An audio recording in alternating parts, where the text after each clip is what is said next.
From the News Channel 5 Network, this is OpenLine.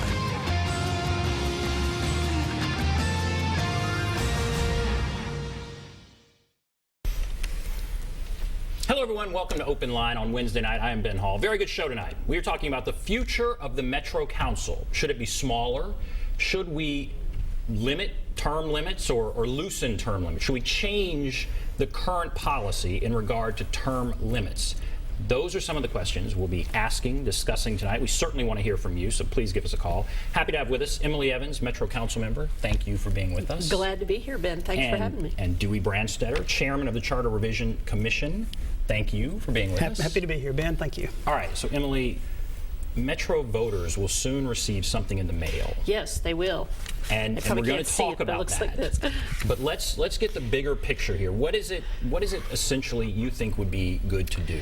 Okay, the bigger picture is that on September the 1st of this year, Nashville will have a new mayor, it will have a new vice mayor, and it will have no less than 27 new council members, which is a supermajority.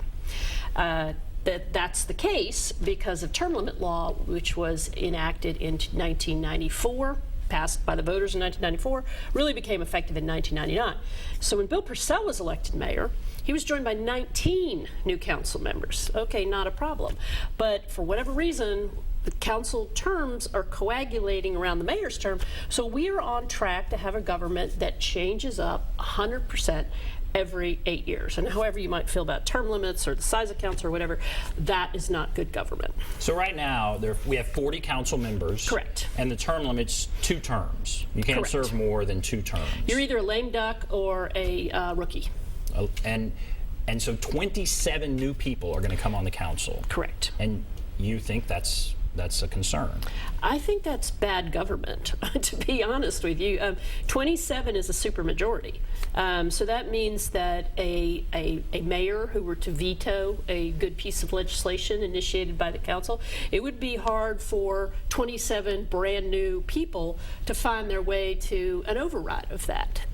We've been lucky to have great mayors over the years, but I don't think you're supposed to count on that. Government isn't designed that way. It's designed to balance both the legislature and the executive branch. And so there are 2 issues here. One is the term limits. Yes. And people have thoughts about term limits. The other is the size of the council. And I'll ask Dewey here, you all weighed in on this. We'll first talk about the term limits. Okay. So the commission weighed in on this. What are your thoughts? Well, the Charter Revision Commission considered this about a year ago, back in May of last year, when it first came up, when Emily first brought us the proposal, and she did a good job sort of outlining some of the history of how long people had served. I think there was sort of a natural inclination coming into that commission meeting to not be in favor of reducing the size of the council. You get into the questions of representative government and how close you can be to the people, and it had worked pretty well for many years.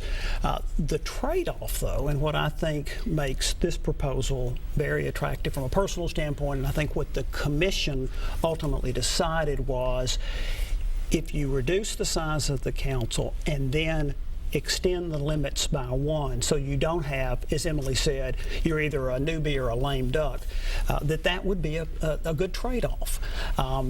It's interesting, too, looking back at the history, the original charter that was proposed the first time in 1958. I was 2 years old, so it's been a while ago. Now we know. That's right. It failed, and it called for a 27-member council, 21 districts, and then 6 at large. Part of the concern as to why that original charter proposal failed was because of that you were going to do away with a lot of the current representatives who they called them, they were county commissioners, or the quarterly court was actually the term back in those days. And so there was some concern that people were going to lose their base of power. So when the Charter Commission came back in 1962, that led to the 63 charter that passed, it expanded it to 35 districts, which was roughly equivalent to about the size of the county commission back in those days, and it passed. So there was some thought that by reducing or making the districts smaller and more representatives, that's why it passed. But I think to bring it back to your question, Emily's right. The term limits are a bad thing. They have not been good for this community. And when you put 27 new councilmen in, hopefully, and I think we will have a good mayor next time around. We've got good candidates running, a number of good candidates running, but that's not always going to be the case. And you take power away from the council and really vest it in the mayor and also in the department heads and also in the lobbyist.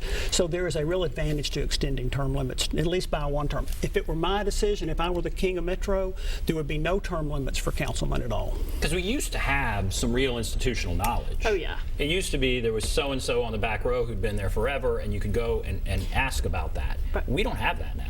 Right, and so you combine the size, a 40-member body, with the two-term term limit. You have sort of the worst of both worlds. When we didn't have term limits, we had a 40-member body. It really didn't matter that much that the body was so large, because you had this core group of thought leaders that a mayor, as one former mayor put it to me, who were really good about keeping you out of trouble. They would say, "Oh no, we tried that a few years ago. Don't do that." And that core thought leadership within the body made the 40-member number just less of a problem.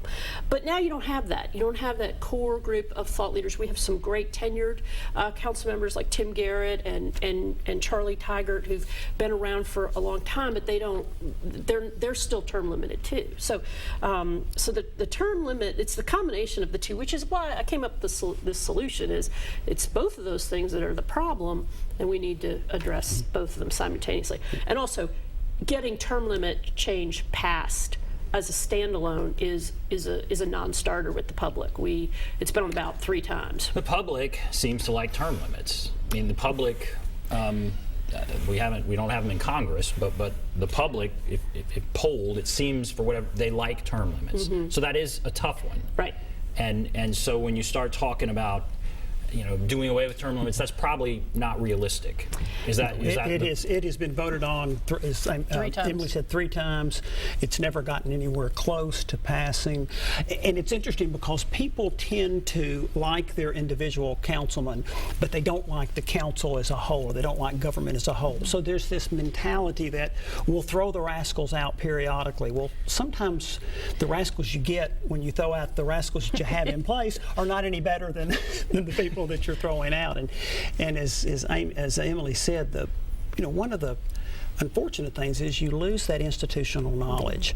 I think back, when I was a little more active in politics, I was on the school board here, and we had people on the council like Mansfield Douglas or Charlie Fentress who had been there for 20 years, who understood how Metro government worked.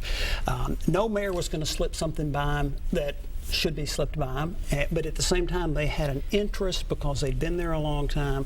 They were dedicated public servants.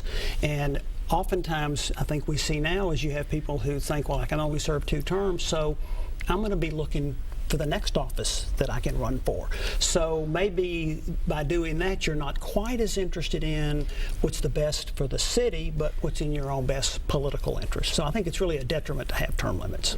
Well, let's go to Mike on line 1. Hello, Mike. Hey guys, how are y'all doing up there? Doing all right. What's on your mind? Hey, I've got a question to ask the 2 people that you have there tonight. My question is, if someone wanted to build a building in Nashville to really impact the whole state of Tennessee, I guess what I'm trying to say is, once I get things in line, I would like to get with the people in Nashville. I want to build a building in Nashville for the homeless and call it Life Changing Music City Learning Center. And my question is, would I have to go through the council when I got a building permit and got everything done in codes and everything? And just want to know, would I have to have their approval and the vote to make sure it's a go and take it before the mayor and the governor? And my other question to you is, are you guys maybe going to have a debate with the mayor's candidates for running for the mayor of Nashville? And I'll hang up and thanks for your time. Okay, so a little off topic. Yeah. But for the first question, let me just say, why don't you email me at emily.evans@nashville.gov, and I can give you guidance on the first question. And as far as the second question, we will be covering that. There are plenty of forums you can go to, so that would help answer the second question. But it is interesting, and we're about to go to break, but it is interesting how the pendulum swings. So the public seem to be, yeah, let's throw the rascals out, let's have term limits. And now there is maybe this understanding that, well, now we've lost this institutional knowledge, and it's not the right thing. No. So it's hard to find the balance. It is, and I think what we've accomplished, what we're proposing here, is a little bit for everybody. So change the term limit law so that the council members aren't just lame ducks and rookies, and serve beyond the current mayor's term, so they know what that's like. I've had the luxury of serving under 2 mayors, and it's a great thing to be able to look at the different viewpoints and the different goals and objectives. But changing the term limit law, you have to be prepared, in my mind, to give the public something. You have to be able to say, okay, here's the deal. Just like in 1963, that was the deal. Let's cut a deal here, because the track we're on is not a good one, and I think most people will buy it. And we can talk about the size next. We'll take a break, but our council, 40 members, is way up there. Oh yeah. There are not many cities that have that large of a council. We'll take a break. If you want to call, there's the number 737+. Don't forget the 615-737+. Be back right after this.